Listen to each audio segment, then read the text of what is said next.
Guztion asmoa arratsalde alai eta on bat pasatzea izango delakoan eta eskolako ohiturarekin jarraituz, Euskal Herriko jaiak ezagutzeko aukera bikaina izango dugu.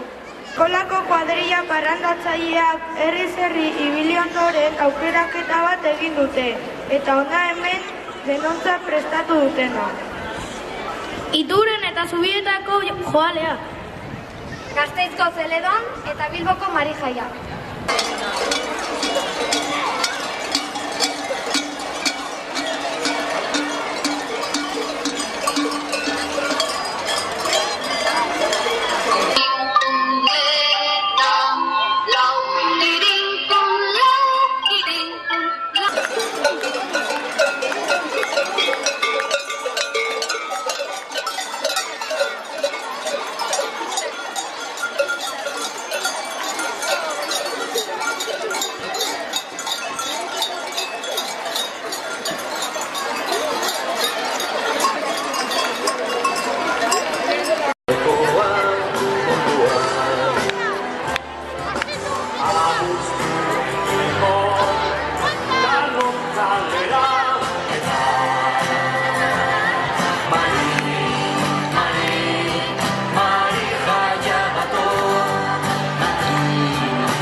Proba epailerik gabe ezin da egin. Beraz hemen daude. Plazarako epailea, Ana Arapuru eta Lucia.